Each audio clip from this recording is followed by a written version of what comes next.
Bell wins. Chastain was out until the final two corners by 2 points over Denny Hamlin. And everybody's seen it. No, nobody who's watching this episode or listening has not seen the footage of what Ross Chastain did. Well, I mean, my jaw dropped. I don't even think I comprehended what he did because I wasn't even looking when they had the full monitor triple screen display. I was looking at Bell, and that was basically it. I was like, oh, it's over, right? Like there's no possible way that anything that Ross Chastain could have done other than what he did could have resulted in him making to the playoffs, apart from Keselowski's disqualification afterwards. But it was mathematically impossible based off of how the speeds were that he was going to make up 2 spots unless Hamlin got dumped. And that was probably not going to happen in turns 3 and 4. So he took the aggressive approach, the unthinkable, and went into 5th gear when they've been in 4th gear the entire time and grabbed 5th on the backstretch and held it wide open through turns 3 and 4 and was 1.5 seconds faster than the fastest lap on that last lap by Kyle Larson. What do you think? What do you say to that? I mean, it's unbelievable what Ross Chastain just did. It's going to be talked about for years, probably entire lifetime. It's going to be able to be drawn back to in terms of highlights. It's going to make all the montages now. It's going to make every promotional vid. Like Chastain has transcended the sport in a different way we'll talk about maybe in a good way and possibly a bad way, depending on how you want to look at it. But what are your thoughts, Kyle, on Chastain and even Bell's walk-off win too? I mean, yeah, the Bell stuff we can get to in a minute because it was overshadowed by what happened for like 4th place. Any other race, Bell's win storyline, right? It's the big one. But yeah, I mean, the guy clutched a second must win. Like, it's crazy, and he was overshadowed. It's nuts. But yeah, no, I also wasn't watching Chastain on the live broadcast. I was watching the monitor, like the main leader, and then they put it full screen as Chastain entered 3, and I saw up on the top of the screen the exit of 4, like a bunch of like dust and smoke. And I saw someone just flying, and I was like, what the hell? And then I realized it was Chastain, and I can't count the amount of times that I either swore or said, oh my God. Like it. And as they kept talking about it and showing it, I kept repeating myself, oh my God. Like I've never seen anything like that.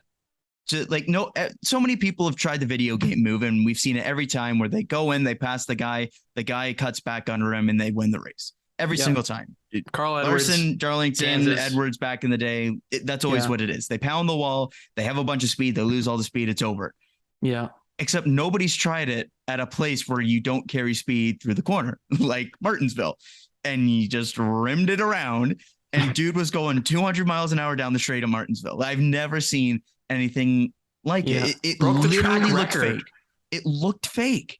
I watch it now. It looks fake.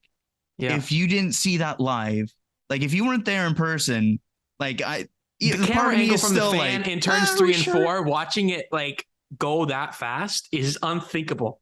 Like it's crazy. It's nuts. How lucky he was that he didn't even hit the access gate there, and that didn't like totally destroy his race car or stop him immediately. Like so many different things had to go right for him to even get to that point. He didn't just make it in by 1 point. He made it by 4 flipping points. Like he drove from 10th to 5th in 2 corners. It's insane. It's stupid that it worked. Yeah. But props to the guy for putting it all out there, and he got it to work.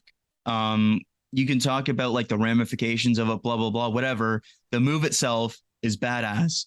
It's insane that it worked, and it's an awesome moment for just sports, racing, whatever, to have this kind of viral moment and awesome moment to go to the championship race. Talk whatever you want about the format, whatever.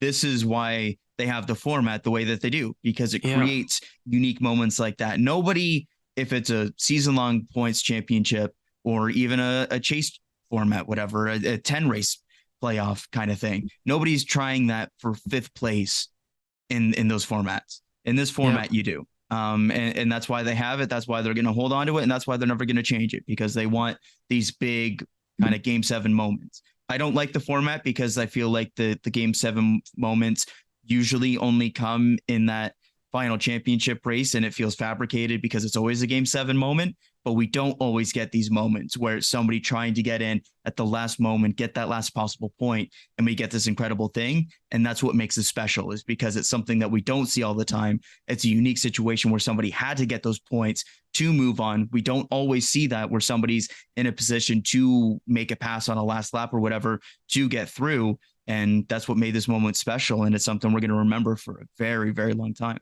The bump and run looks tame compared to what he did. Like all the other highlights at Martinsville that we have watched for the past 5-6 years of what's happened in this race in this format is like, it doesn't even come close to what we just saw yesterday. And that's saying something, because we've seen some pretty incredible battles, wrecks, bump and runs, and those are still to be cherished. But I mean, that nothing comes close to what Chastain just did. Like, he reinvented what it means to drive for a championship and the will to win almost. Like, he wasn't going down without a fight, and he would not be denied. And that takes some balls, and mad kudos to him, because I don't know if anybody would have the mental capacity to realize in that moment, like, you could possibly do that. Like, it's the moment of thinking of it, and then executing it is a different thing. Like, yeah, I could think about it, but I probably shouldn't. Like, I don't think it'll work. But like,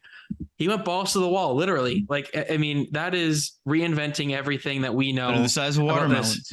So. Yeah, Melon Man. Hail the Melon Man. Have you seen this Justin Marks tweet, the Halloween one?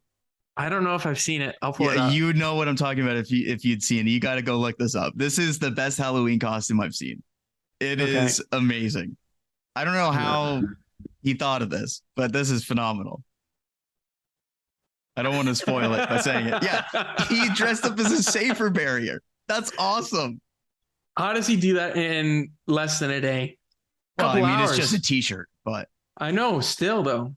But to think of that and get it done, that's hilarious. Good stuff. For those that haven't seen it, go look it up. But it's Justin Marks, obviously the owner of Trackhouse, dressed up all in white with a t-shirt that says safer barrier, standing beside somebody in a full Ross Chastain fire suit and leaning up against them. It's good stuff.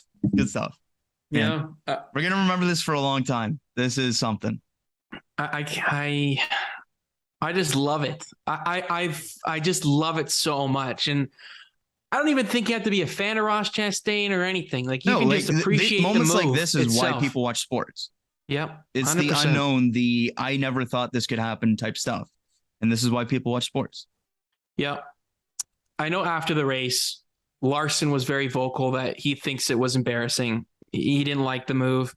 Maybe that's in the heat of the moment. I don't know what he's thinking now. Maybe after he's seen it, watched it, seen the reaction of it. But in real time, right after the race, it was obviously behind him, so he didn't quite witness it firsthand. He saw it on the replay. But what do you think of his comments? And do you think that there is any validity to them, or is it maybe just a little bit out of place? What are your thoughts on what Larson said?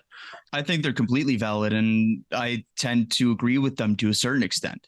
From the standpoint that Kyle Larson is a competitor, and something that isn't really racing on the track, you're destroying a race car and going around the wall. Anybody could essentially hold it flat and do that. And that's how you get through to a championship race. From that perspective, yeah, it's embarrassing. That's not the perspective, of course, that people are viewing the clip. They're like, oh my God, this is insane. This is awesome. But from the perspective of a competitor, I absolutely get where Kyle Larson is coming from. And that's something that I think is completely valid. And I understand why some people kind of go, okay, this is heat of the moment, blah, blah, blah, write it off. But I think it's a very fair point, and I'm glad somebody brought it up from the competitor's perspective. Because if nobody really said anything, and then we get to next Martinsville race or wherever it is and nothing's been done, that's when the can of worms gets opened. So it's awesome as a one-time thing. It shouldn't be something we ever see again. It's something that it should be a wipe your hands if you're NASCAR. That's awesome. Congrats. Almost in the driver's code of conduct a little bit there too.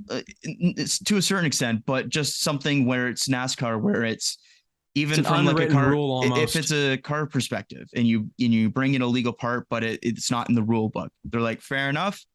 You beat us on the rule book. Next week, you can't bring it back. And it's the exact same type of thing here, where the next time we're at a track, we've seen it time and time again. We're at a mile and a half or bigger, or even a place like Darlington where it's a little bit smaller, where you can do that wall riding thing and it doesn't work. You kind of have a game breaking type thing. If you realize, oh, hey, this works at Martinsville, you'll see 25 cars do it on a last lap now. So you need to make a rule around it so that you can't do this kind of thing in the future. But for this circumstance, somebody outthought the rule book. It worked for them. In the future, it shouldn't be something that you should be able to do. Or else you open up a big can of worms at the next Martinsville race when it's the last lap and everybody's on the wall. But yeah, it's awesome that he did it in the moment. It's awesome that it worked for him. It's great that we have this big moment. And Ross Chastain, who a guy, like he said in his post-race interview 2 years ago, was battling to finish -7 laps, is going out and racing for a championship. And I don't think anybody thought he would ever get close to a championship race, let alone race wins or anything like that. No, I mean, his success story here is pretty remarkable to think of the turnaround. I mean, I remember for a couple of years there, at least when he was in the 4-car, right? He was running, basically for JD Motorsports, doing doing the Land of Castle thing where you were running for 15th. Just getting the most out of that car and the equipment. And everybody thought, man, love to give this guy a shot. And then he got into the 42 car, won the race at Vegas, perked everybody's eyebrows and got everybody. Was that before or after the dust up with Harvick? That was after Harvick, because Harvick's stuff at Darlington was before Vegas. But I believe at the time, I don't know. It's so long ago now. But I mean, then he won that race, right? And then it kind of spiraled into a full-time Xfinity deal that fell through because of the sponsorship, right? And then all that kind of stuff throughout the entire year. Just to pause there, imagine how differently we think about Ross Chastain if he gets that Chip Ganassi deal and he wins a bunch of races like he would have in Xfinity, instead of ending up at like Colleague where they had good equipment, win a race but not in his Xfinity series, right? Like we were harsh. I was harsh on him. You were that year. I liked him, but because he didn't win a race in that equipment, and he should have, to be fair, but he didn't. Yes, he didn't quite put it all together. What do you mean? Yes and no. I think Colleague equipment is good, not great, especially at that time, and it should have been something where he had the capabilities to win a race, but I don't think it was a knock at the time of him not winning a race, and that was the big difference between us. You thought it was. I think you rated the Colleague equipment higher than I did, and I don't know if it's right or wrong. We don't know what the equipment was, but I thought he did an excellent job of getting the most out of the equipment, race in, race out, and having a couple things that could have gone his way to win a race versus you who saw the other side of it where he didn't make those opportunities work. And we've obviously since then he's grown as a driver and has learned how to finish out those opportunities and stuff. But I think that was the difference in mentality between the two of us. And since then he's just kind of taken it to a whole different level. Yeah. I don't think we ever would have thought that this is even possible. No, even at that time when I was high on him coming out of that Colleague stuff, I thought it was really interesting him landing at Chip Ganassi and stuff. I thought that his upside was maybe winning a race, maybe squeaking into playoffs, stuff like that. Not multi-race winner this year, championship for anything like that. Yeah, for me on the Chastain move, I mean, I don't know how you don't love it, especially from a fan's perspective. Like, I think everybody was like, bravo. That deserves almost an award in itself. Like, just to think of it and execute it and just for it to work out. And it wasn't wasted, that effort. Like it actually paid off, and he's going to be able to fight for a championship. And obviously if he wins it on Sunday, that's the moment where you look at, wow, he won the championship with that move. And he had the balls that nobody else did to do that. And that takes major props. As well. Yeah, exactly. It's that perfect blend of somebody who's willing to do anything in a situation where he needs to do anything. Yeah. And I can understand what Larson's saying for a large part of it.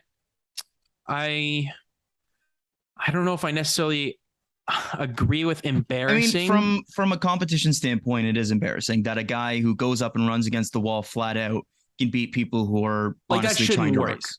Right? Like it shouldn't work, and it's embarrassing from a competitive standpoint that somebody who ruins a car going up, riding around the wall, something that to a certain extent doesn't involve much skill, can go and beat guys that are doing something that involves skill. From that standpoint, I understand where Larson's coming from. I will say, like, not as necessarily a counterpoint, but like the creativity of it, and a sport that has become that, we praise creativity in this sport specifically, right? Anything of innovation, anything like that, where you can skate around the rule book, whether that's car setup, rules in the pits, anything like that. Like I love it personally. Like I think, anytime that you could find like that little bit of extra edge when the rule book is so tight right now, like that's awesome. And the fact that Chastain was able to find, I wouldn't necessarily say it a loophole, but like he did something that we've never seen before. And like, you can't penalize that. Like it's not in the rule book. He didn't really do anything wrong. It's just, something that shouldn't necessarily be obviously a common thing moving forward, but I don't know if it's necessarily embarrassing. I feel like Larson, I wouldn't use that word. I don't say necessarily think Larson's wrong, but just moving forward, it can't be something that we have happen, obviously, ever really again. Like it would just seem like it's not as good as the first time, or it wouldn't have as much value or appreciation, I think. And if people just continue to do this, then it just becomes more of a laughing stock, obviously, because that's not what the racing product should be. But I enjoyed the creativity that Chastain put there. And I don't know if I would say it's embarrassing, but at the end of the day, it is what it is. And NASCAR, I don't think they need to necessarily write any rules about it. I think that you definitely need to. I don't know. If you don't write a rule about it, they'll do it. You can't leave this to be an unwritten rule thing. Come on. But what do you say though? I mean, like, don't run the wall. I mean, like, yeah, like, how do you necessarily like define, like, just say like you can't do what Chastain did, exactly that, or basically, you think drivers will find like some sort of loophole with it? Like, I feel like you just need to make it in the rule book to an extent where people can't just, because if that's not the case, then we're going to see 40 cars on the last lap of Martinsville blow the corner. Like, you have to. At that point, it becomes a safety thing. Yeah. Do you think it's just because seen that it works? Do you think that it was a second and a half, 2 seconds faster? Like, you have to make a rule about it. Would you say anything it's about the current car? Like, if they were to change anything with an aero package over the off season, do you think that would have any impact? That wouldn't. No, it has to do with the way that the wall is and the sides and whatever. Like, I don't know. You would have to pull out a different car and try it and see if it works. And no, there's no reason to try and do all those different changes. Just write a rule that says you can't write around the wall. Like, I don't think you need to overcomplicate it. I would hope that drivers would be able to police themselves in a way, but like you can't. But the whole leave it up, police themselves, blah blah blah, whatever thing is bad, because we saw with William Byron where because one little thing written in a rule book could be disproven, you can't penalize it in the way that you want to. If you don't put it in the rule book and somebody does it at Martinsville, you're shit out of luck because you can't penalize it. So you have to put something in there just so you have that safety net of, if somebody does decide to do it, you can prevent it from happening. Because otherwise, like, you'll have too many people doing it and it'll become even more. If you want to use the embarrassing for this as what it is from a competitive standpoint, I think you can debate that. But if you have like 25 cars doing it, that's when it's a complete joke. Yeah, I mean, I would hope that it would. If it was not put in the rule book, I would hope that it would never get to that. Like, that seems just. But like, moronic. Why wouldn't you? If it's not in the rule book, the decency you can gain a second and a half in the final corner. Yeah. So I mean, it's a fair point. I just, like, if you're in the lead and somebody's behind you, in Martinsville next year, and there's no rule about it, you have to run the wall if you're in first place, because if you don't, the guy's going to go running around you. Like, you have to write a rule about it. It's crazy to think that we're even having this conversation about this idea, that this is even something that we would have to be worried about moving forward. Like, I don't even think anybody thought about it even before this weekend. It was a possibility. Well, obviously not, or else they would have written a rule about it. Yeah. Yeah, I can understand that. I wouldn't want to see it every time, but man, I mean, once in a while, it's not the worst thing. I think. Like, I just find it hilarious, but also just like, but like, also to there's also a difference between like the stuff that, like, I don't know, Larson's was basically the same, but like, there's a difference between what like Chastain did and what like Carl Edwards did back in the day, where Carl Edwards just tossed it in on the bottom. Does a slide job, essentially an extreme slide job. Like, that's also different than just sending it in and not lifting and just Full going speed, around yeah. the wall. Like, Yeah. there are ways that you can still have those moments if you write the rule in a certain way where it's not like you can't slide job or whatever. But if you enter on the wall, you ride the wall all the way around.